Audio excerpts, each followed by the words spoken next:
Gold doesn't have industrial demand. 90% of the demand for gold is jewelry and speculative. That's Bitcoin. Everything else in crypto is competing and trying to be a technology stock, but it's not a stock. It's the worst of both worlds because it's competing to be a stock. There's this kind of cohort of crypto protocols that are not nearly the same value as L1s or even L2s for that, or some of this infra, but it's producing significant amount of cash flow and revenue to the tokens with a very transparent, open, public, programmable kind of format. That direct reinvestment into the protocol and into the instrument itself that measures that network's value is closer. Is it still not sufficient? How do you go to what is the next milestone? Welcome back to the Rollup. I'm Robbie. I'm Andy. Robbie and I met at the University of Florida in 2017, where we first found out about digital assets. We learned a lot along the way, and we're bringing you face to face with the leaders of our industry. Sit back, relax, and enjoy today's episode. Santiago. What's going on, man? How's it going, guys? Thanks for having me on. Yeah, man. The great valuation disconnect, man. Been a hell of a last couple of weeks in the market. I should have worn my green Patagonia vest repping inversion. The meme of like you're a fundamental mid curve. I think that's where most people place me now. That I've been mid curving the greatest generational trade that crypto is. But I started being more vocal about the disconnect in valuations and adoption in the space. As someone that has invested, I love venture. I think there's asymmetric opportunities. But it is hard to justify these valuations. And since I started being more vocal about it and saying some of the quiet parts out loud, the market has just done that. It's down 40-50%. And I just which is different than saying I still believe in the technology. I still believe very much in the potential of it. But there's just certain things that structurally have made it difficult for tokens to capture value. A lot of it is regulatory. Some of it is design from projects that started early on in 2017. And, you even saw Vitalik say something that a lot of people have been thinking about as it relates to the Rollup centric architecture. Yep. So anyways, I think you guys have covered a lot of that. I'm here to just hopefully make it an engaging, entertaining discussion. Yeah, definitely. Absolutely. I think in a lot of ways it must be vindicating to see a lot of what you've been saying play out. You also said that a lot of these things are going to get adoption, but may not accrue that value, from that adoption to their token. Just today we saw BlackRock, this news of them buying Uniswap. This isn't coming from the fee switch or anything, but they have a real business, they have a balance sheet, and now there's institutional investors that are taking a look at them and, seeing that as an investable asset class. Does this start to shift your perspective on the thesis, or how do you anticipate this particular trend evolving? Well, crypto is a very investable asset class, will continue to be an investable asset class. The question is, how do you express that? You want to go long stablecoins, you're not going to buy USDC, right? So you have to put numbers on the board. I mean, at some point, you start showing revenue and traction, and you get grounded to reality. So I've been positioned on what I think will continue to, like, my trade and where I'm positioned over the next 15 years. Like, industries that the crypto will continue to proliferate. It is very valuable infrastructure that is going to replace traditional financial workflows. A lot of that is stablecoins. A lot of that is tokenization. Like, money is moving just in time, in real time. That's like just in time manufacturing, just in time money. Like, don't overthink it. Now, the nuance is, how do you position yourself? And I think about, like, crypto, like AI, is super impactful, but you want to be positioned in the right side of the trade. What is not the right side of the trade is infrastructure commoditizes. Like, think about, you're using Claude and ChatGPT and subscribe to Manus, and like, you have a suite of productivity that you're paying a very fraction. Like, they're competing against each other and they're investing all this money in CapEx. It creates a ton of consumer preference, right? Because you, Andy, you, Rob, like, you're just now way more productive. You don't need to hire 30 people. What I'm trying to say is that the cost curve has gone down dramatically for the consumer. That's what technology does. So you got to be careful to not get too excited in, yeah, AI is going to be totally transformational and crypto and stablecoins are going to be totally transformational. But are you investing in that? Like, are you going to basically lose a lot of your money because you bet on the wrong side of that? Right? Like, if said differently, to ground the conversation is, what do you think outperforms? A bag of venture investments in AI startups, or the S&P 500 that is able to fire 30% of its workforce and increase margins? Like, what is a better investment over the next 5 years? Like, what outperforms? Might depend how good of a venture investor you are. Well, yeah, venture is power law, so there's only like 5 venture funds that actually outperform the S&P. Yeah, So exactly. It's probably it's the S&P. It certainly is, and that's your thesis. I remember when you said, when you were getting excited about Western Union, people thought you were just the antithesis of somebody who should be a crypto bull. But I don't want to get down that this rabbit hole too much. So I think there's the valuation disconnect. There's the tokens dynamic, which I think people are really interested in, and then there's kind of like where we go. So kind of just to round out the valuation disconnect, we're kind of pushing this idea of, well, obviously I opened this up saying revenue meta, yada, yada. That's obvious. Kind of this convergence point between legacy finance and DeFi being neo finance is really where there's actual value being captured by applications on chain at scale. I know you're an early investor in Pump. We're super big Hyperliquid bulls. We are super bullish on Sky. Even things like EtherFi, things like Aave, if they can sort their token, which we can talk about in a bit. There's this kind of cohort of crypto protocols that are not nearly the same value as L1s or even L2s for that, or some of this infra, but is producing significant amount of cash flow and revenue to the tokens with a very transparent, open, public, programmable kind of format. So there's a valuation disconnect, Santi, in terms of the total valuations of chains and of crypto. And then there's also a valuation disconnect, inside of the industry. How do you think about that kind of like that evolving and allocators actually changing where they want to put capital in the coming, months to years as it pertains, not just like within crypto macro wise, but within crypto as an industry inside of it? Yeah, there's a couple of things, and I'll rattle them off in order of importance. I think a basket of companies that use crypto in the public markets outperforms any token, any basket of tokens within crypto.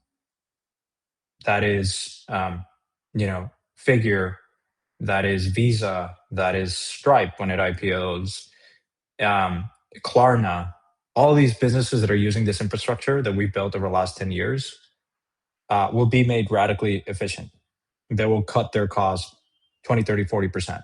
It's dramatic, as dramatic as AI. Those equities outperform the tokens that are not capturing value. Because the token's not designed to capture and compound in the way that a stock is. And that's by virtue of the regulatory regime. Like, we've never designed tokens to accrue and compound value in the same way that equities do. And we can get into that. So that's point number one. Like, equities, companies that use crypto are going to be efficient and they're going to outperform the token. Second, within tokens, there is a very big disconnect between where value is being captured and the valuation. So layer ones, the fee that layer ones are capturing has gone down dramatically. Look at Ethereum. A large part of it is like the fees in the L1 have come down a ton, and the value capture has gone down, but they still are a $200-300 billion asset. So there's a great chart by 1KX which says the percentage of fees that are captured in the system are flowing upstream. They're flowing to DeFi protocols. They're flowing to deepen protocols. Meanwhile, at layer ones, the fee capture has gone down, but they still represent 90% of the valuation. Like, collectively, the market cap, excluding Bitcoin, 90% of it is layer ones. The layer ones are capturing less than the share of the revenue. And so, to me, that's like that is the trade. It's go long applications, short the infrastructure. But it's tough because infrastructure historically has been where most venture investors have made the most amount of money. that you're early in Ethereum, you're early in Ripple, you're early in, and so that's at some point that breaks. I don't short because markets are not rational, and I don't want to be caught on the GameStop phenomenon of just getting blown out. There are liquid markets. There's a number of reasons I wouldn't advise anyone to go short, but I do think that at some point, some applications are criminally undervalued. The question is a token the best way to express that trade thesis, or are you better off investing in the lab's equity if you can get a hold of it? Because there's a lot of value leakage. You saw it in Aave last year. You saw it in Uniswap. I'm hopeful that we can. I'm going to say the quiet part out loud. Tokens should be equity, should be designed like equity, and we should call it like that. And then figure out and work backwards from them and say, what do we need to do from a regulatory standpoint to make sure that there's no value leakage? Coinbase bought the team behind Tensor. They didn't buy the token. They bought the equity behind it. That tells you everything you need to know about the disconnect between these tokens. Like tokens, and someone might say, like, there's a couple of people that came at me because I said, look, tokens don't compound. In my mind, they're uninvestable. In its current form, they're not investable. And someone says, wait a minute, Ethereum has a fee burn. You're mid-curving it yet again. I said, okay, well, let's talk about the fee burn, right? You have all this activity. The world's going to come online. The institutions are coming to Ethereum. You're an idiot because the token is going to be burned and that reduces the supply. You don't understand basic economic principles. I said, well, yeah, okay, I get it. Not so fast, right? Why? Because the fee burn is just that, right? It's like it's not reinvested into the Ethereum ecosystem directly, right? You could argue, okay, like if Ethereum produces $1 billion of fees that year, that gets distributed to people that are staking and validators, and so that's just money out the door. And someone could say, well, that money's going to get reinvested in some way, shape, or form back into the ecosystem. But that is a very hand-wavy argument. I, as an investor, don't like that, because what I want to see is if a company produces excess cash flow, it reinvests that. It either does a share buyback, it either does a dividend, if it can't find productive uses of capital. But most of the time, if a company has $10 million in profit, they're going to go reinvest that. They're going to use that to acquire more customers. They're going to use that to buy another business. They're going to grow top line. As an investor, you should just own shit that's going to compound. Yeah, I mean, I think that's what really resonated with me about that second post. The first post that you did about the valuation disconnect resonated with me because this is our third cycle, and we had you on back in like 2024. And like one of the things that you said was like, just insulate your lifestyle. And so, that was achieved this time around, and we feel good about it, given that this cycle was really strong. And so it felt good to be on the right side of that. And I think there's a certain euphoria associated with selling assets at, close to highs, and that's great and all. But then this next one about this idea of how tokens don't actually accrue the same value long term that equities do really struck a chord, because when I was first kind of starting any sort of entrepreneur career, there's this guy, Taylor Welch, an internet marketer, and his thing was always wealthy people set up essentially systems which over time, as time passes, they become more wealthy. And the problem with crypto is that I have to be so focused on speculating and trading, buying and selling, as you mentioned, so aggressively all the time. Now, obviously, if you hold some of these assets really, really long term since the early days, you buy and hold still works and holds well for Bitcoin, for ETH, for some of the majors. But a lot of these things are much more. It's a trader's market, not an investor's market. You have to. That's exactly right. Crypto is rewarded traders, not investors. Correct. And I want to be an owner. I want to be a long-term asset owner. That's my strategy, right? I've got all these different buckets. But crypto, it's hard to even do that outside of Bitcoin, really. Because the token is not designed to capture value. That's as simple as that. Like if you want to be an early, you want to believe that adoption is going to happen. Whether pick your system of choice, Hyperliquid, Ethereum, an L2, Solana, whatever. And you want to make your money work for you. And unfortunately, tokens are just not the instrument. They're like I call them they're more like fixed income. Why? Because they're a variable coupon bond. Why? because the coupon is how much gets burned that year, how many fees are produced by the system. So that might go up, but it's capped. You don't own the equity that is compounding. And I think it's gonna suck that in 20 years time, someone's gonna wake up and says, holy shit. So you're telling me that like we grew number of users on chain 100x, and stablecoin in circulation went from 10 trillion to 100 trillion, and somehow Ethereum went down 60%.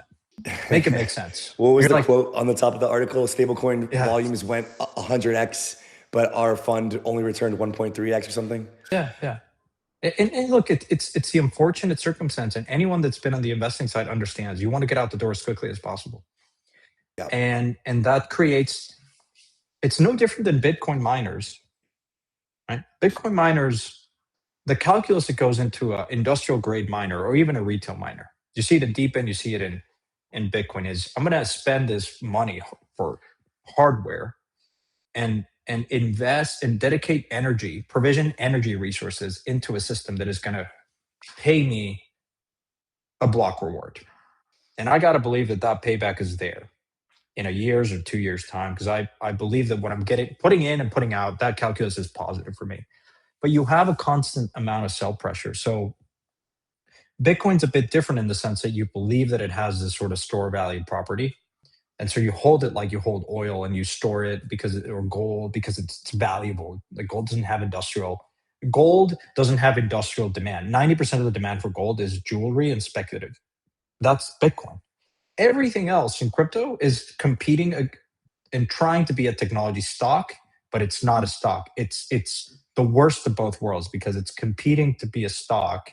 So from a momentum standpoint, from an attention standpoint, AI will, for the time being, capture a lot of those flows because it's just a more investable, sexier narrative than crypto is today. That might change. And second, your money's not working for you because you have these people that are constantly sucking money out of the system, right? It's all these traders. And unfortunately, this is kind of where I think most of the projects that were designed in a regulatory environment that did not allow us to design tokens in the way that they should be, which is capture and compound this value, are going to be at a material disadvantage to the next wave of projects. 100%. And the question that I just was talking to the question that I find myself asking a lot of these longtime builders is like, hey, if you could design your project today, how would you design it differently? And most of the time it comes down to the structure of the token. Yeah. Looking for yield that stands out? infiniFi gives you just that. Deposit stablecoins and earn far more than the current savings rate. infiniFi is a battle-tested, reliable DeFi platform that is ready to go. Head to infinifi.xyz. Hibachi is fast and private perps trading, secured by ZK with Celestia underneath. Go to hibachi.xyz to start trading today. Well, just imagine Andre Cronier's 2020 valueless governance token Medium article being written today as a launch of a new asset, right, guys? Like, I mean, imagine that. Yeah, it would look entirely different. And so, Santi, could you unpack what some of those structural differences are? How do the equities compound value into their equity today? And what would the changes have to be to a token structure to compound value into a token? Yeah. So when you own a token, it's not a claim on the future cash flow. Equities, you're owning a claim on the future cash flow of the system. Tokens, again, distribute fees, but those fees are not direct. There's not a mechanism to directly reinvest the fees that are generated in a system. While it is true, like Ethereum moved a step closer by introducing this fee burn with the IP 1559 3 years ago. The point I'm trying to make is fee burns can be confused to have this property of equity, right? Because more activity, more fee burn, what have you. But the issue is the reinvesting piece. I think you would want to have a system where,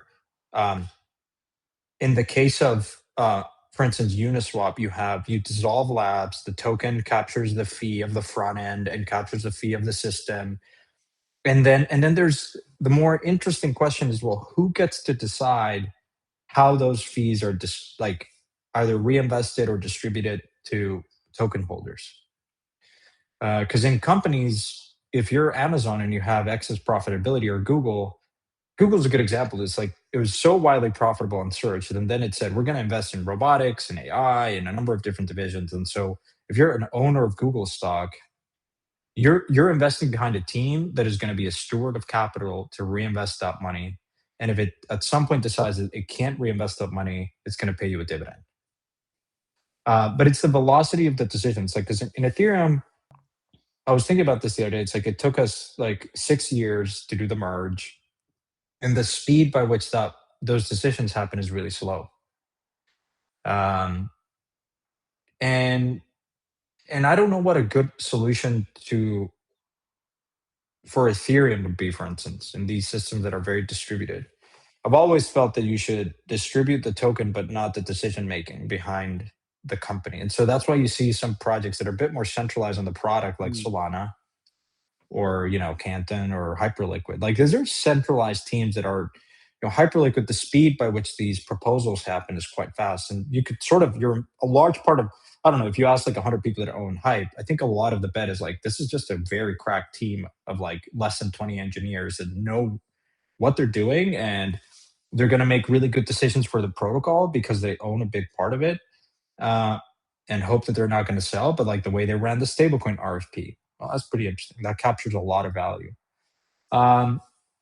So it's not a perfect solution, but I would say like, you probably get comfortable around having a very centralized organization that is running decisions and deciding where to allocate the excess fees, and not just simplistically saying we're going to distribute the fees that get generated in the system to people that are not long-term holders. You know what I mean? Mm-hmm. And that's a problem that I see. I think there's a lot of MEV in these systems. There's a lot of parties that are not aligned for the long term.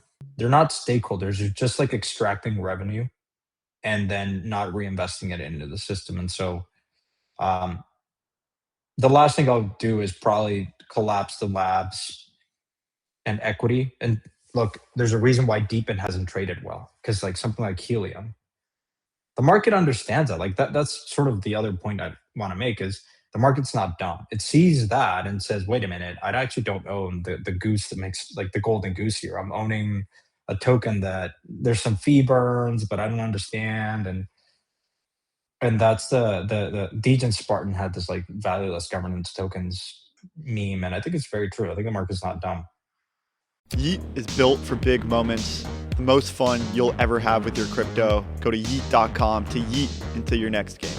Not your keys, not your coins. From the team that pioneered cold storage, Trezor has just released its new wallet. Guys, if you are still using hot wallets in 2025, 2026, you are missing the entire point. Secure your coins. Get a Trezor at trezor.io.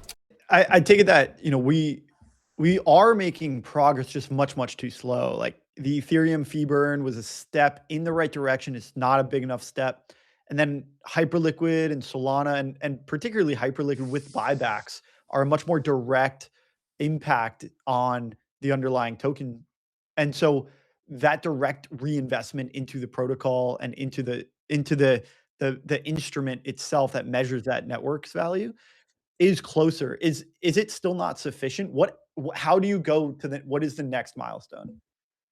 Yeah, I think you're flying closer to the sun. Like Mega ETH is now enshrining kind of like the stable coin with Athena that pays for some sequencer fees, and that is interesting. It's not enough. Hyperliquid is also probably closer. This is, again, if you look at what's actually performed well, Yeah, is tokens that behave as close to equity, and the tokens that don't have not traded well. And Hyperliquid, to your point, Robbie, is as close as you are ever going to get to being like an equity, because it has a team that moves fast, that is willing to reinvest, that is willing to do things like the stablecoin RFP that create more value.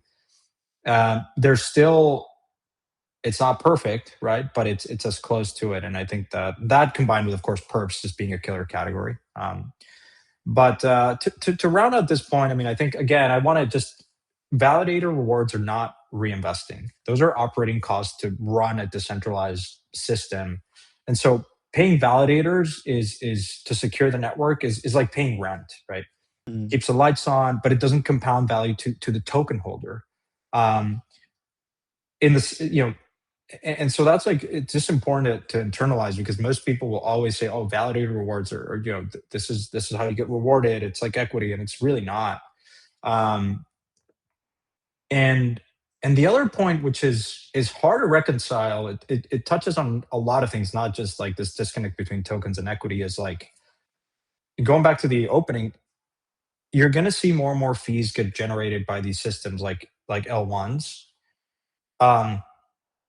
And value will be captured by those people like Aave's of the world that actually own the customer. If Aave actually can become a neobank, they're going to capture a lot of that value for themselves, and the tax that they pay to whoever is providing security on this exit settlement is going to capture a very small percentage of it. The next piece I'm going to write is probably security markets. Like Eigenlayer try to sort of create a better model to price security in these decentralized distributed systems, but it's really hard. I asked, like, anytime an L2 builder comes here, ask them, hey, the amount of money that you're paying back to Ethereum, is that fairly priced, yes or no? And they'll all dance around it, but I'll tell you, if you look at their body language, they'll probably say it is the biggest bargain in crypto, because you're utilizing the Ethereum alignment is real, because goddamn, it feels great to be paying for a service where the tax rate is like 1%. The real tax rate should be the amount of federal taxes that you pay in your tax bill, Robbie and Andy, which is 30%.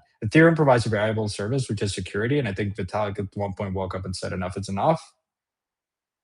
But of course, anyone can pack up their shit and go, right? They can go build in Solana and another system, and that's really Again, the point that I make is I have zero interest in owning tokens, because it's super competitive. It's open source, it's competitive. People are going to go, if you don't like Ethereum and Ethereum jacks up their fee like Tron did, you can go to Solana.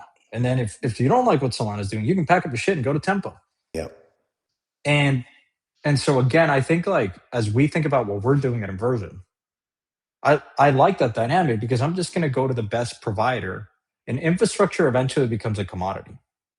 And it's a race to the bottom. And so block space is infinite. It's cheap. It will only continue to be cheaper. And the value that is going to be captured is by the people that build on top of it. And so BlackRock sees that, because they can use Ethereum. It's fairly cheap to use Ethereum, and then they can make way more money. So I would rather own BlackRock equity than ETH, the token, or BlackRock equity than Solana, the token, because it's just a better business model. They capture the fees and it compounds. And so unfortunately, the crypto market is stuck in still trying to believe that, like, infrastructure is a good investment. I don't think infrastructure is a good investment. Yeah. So the infrastructure commoditization, apps accruing value, token economics being the problem, things like Metcalfe's law, we're basically we're kind of putting to the side for blockchains. But you also made it a point to mention that blockchains themselves aren't the issue. And so maybe you can elaborate on, like, some of the more, let's just call it optimistic or positive results, right? So where do we go from here? Kind of overlay this in the next several years. We, pretty firmly believe that the Trump admin and Hyperliquid, those two events or kind of factors has led to basically this, what's happening now in terms of this valuation disconnect amongst other factors. And now we'll see teams trying to create more what you're calling crypto-enabled equity. So what does that look like in the bull case? What's your base case? What's your bear case here for crypto, for tokens and crypto as an industry moving towards more crypto-enabled equity? What does that look like on a 5-10 year time horizon? Oh, guys, I mean, don't overthink it. Every business is going to use stablecoins. It starts with B2B, because there's too motivated people to cut costs, and then it starts at B2C. People, you have Gusto, you have Deal, you have all these payment, like employees are going to be paid in stablecoins. Once they get paid in stablecoins, they transact e-commerce in stablecoins. Then you have agentic commerce that uses stablecoins. Then you have businesses to businesses that are sending money and saying, wait a minute, I don't have to send you a wire. I can just send you a stablecoin. And that's BVNK, that's Stripe. So that's the crypto enablement. I mean, I can't. I mean, I am incredibly bullish on that happening, probably faster than most people think. I mean, gosh, January alone, you had 10 trillion of stablecoins moving around. That's more than Visa and MasterCard combined. Visa has probably a better measure of like real economic activity, which is the adjusted stablecoin volume, which is stripping away MEV and some like, DEX activity, DeFi activity. And that's still very high. That's 1.5 trillion of stablecoins that are moving in the real economy. That number grows by an order of magnitude this year alone. Grows by 2 orders of magnitude in the next 10 years. Don't overthink it. The nuance is, how do you express that trade as an investor? That's always the question. And but I think I created this. So I've been playing around with AI just because it's like amazing what in a month these things have changed. And now I'm opening a filing cabinet in my brain of ideas because I'm not technical. And now I'm putting them in production, not prototyping, just putting in production. Within 24 hours, I built a new site. I didn't use a designer. I didn't pay them zero. I paid Claude like $10 to do it. Absolutely remarkable. What I'm trying to say is, in many ways, I think AI and crypto are very connected. And if you're wondering how can I actually make sense of this, I think we're at a time where a lot of people are skeptical of different use cases that crypto can power. The focus, of course, right now is stablecoins and stuff like perps. If we just stop there, this industry can grow 10x. But I think there's going to be a very violent shakeup of where that 10x grows. I created, where I was trying to go with AI, I created this, if you want to go online, now it's at fdv.gg. If you want to pull it up. I'm going. I'm there. fdv.gg. What would you rather own? Price is what you pay, value is what you get. I am not a cat. That is weird, but that's fun. I'm not a cat. It's just to make sure the bots, but because it uses machine learning to give you the consensus view once you select, and it's very simple. If we just walk through this exercise, it's would you rather own Solana at a $80 billion valuation or Stripe equity in the private markets at 90 billion? Would you rather own XAI equity before it merges SpaceX or Ethereum? Would you rather own... Here's an interesting one, Santi. Would you rather own OpenAI private equity at 500 bill or Apple at 4 trillion? Apple.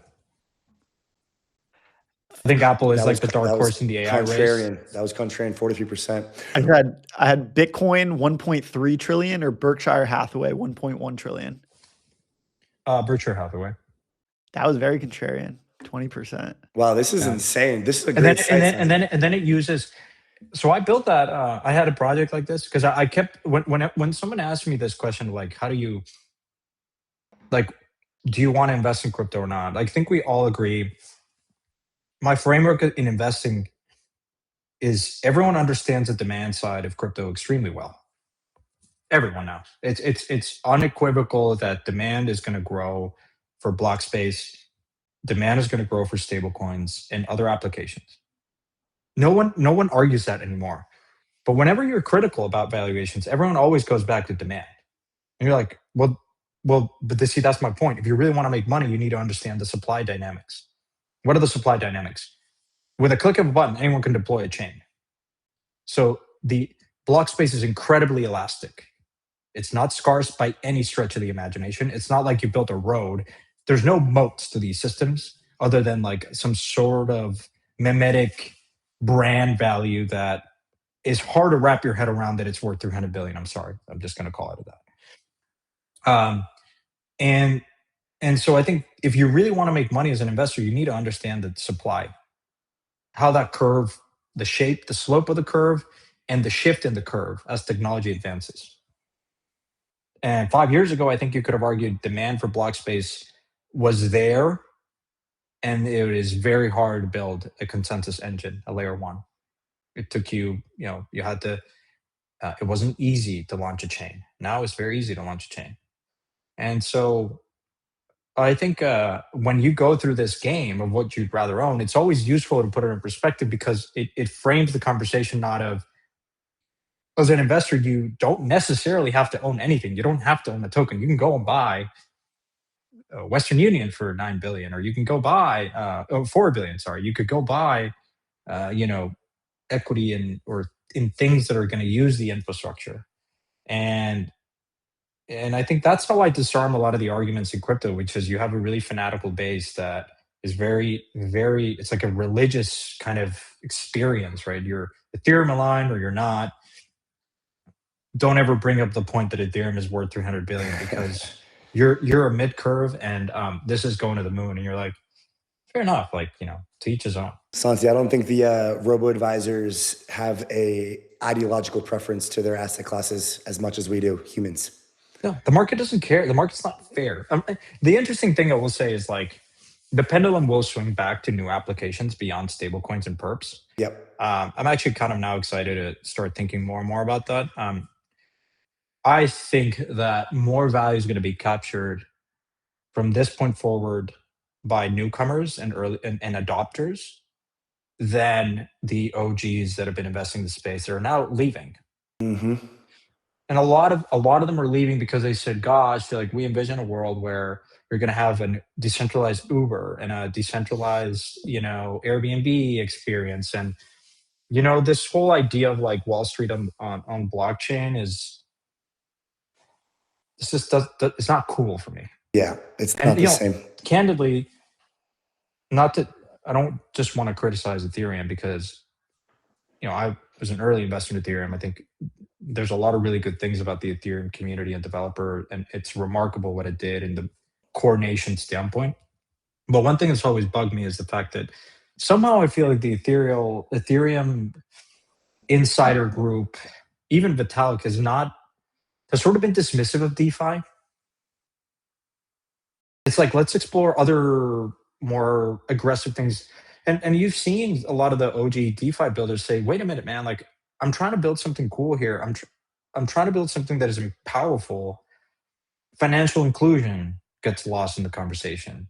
Flash loans and new primitives get lost in the conversation. And I think it's like, why are you neglecting your core customer? Yep. That's all. I've never really understood that, right? And it goes back to this idea of like why tokens are not equity. You don't have a strong management team that is very aligned in saying, how do we drive the most amount of value for Ethereum? Like you have these factions within the Ethereum community, and 2 years ago or a year and a half ago, you try to the Ethereum community said, galvanized and said, let's get our shit together.